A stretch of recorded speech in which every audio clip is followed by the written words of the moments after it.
ایک شخص محلے کی مسجد کے پیش امام سے کہنے لگا، مولانا میں کل سے مسجد نہیں آؤں گا۔ امام صاحب نے پوچھا، کیا میں سبب جان سکتا ہوں؟ اس نے جواب دیا، ہاں کیوں نہیں؟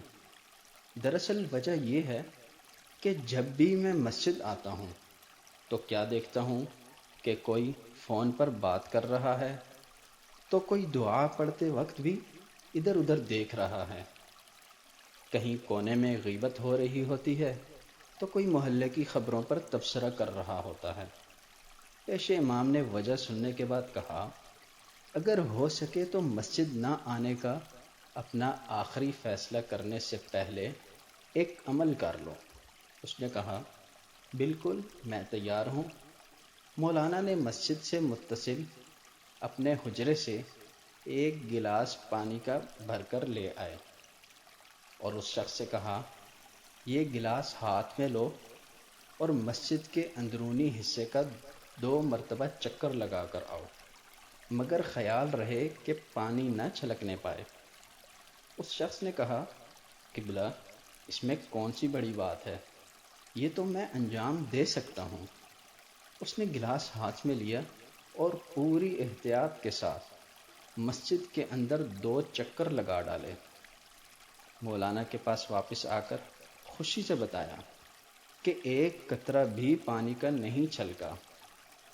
امام صاحب نے کہا، یہ بتائیے جس وقت آپ مسجد کا چکر لگا رہے تھے اس دوران مسجد میں کتنے لوگ فون پر باتیں کر رہے تھے، یا غیبت کر رہے تھے، یا محلے کی خبروں پر تبصرہ کر رہے تھے؟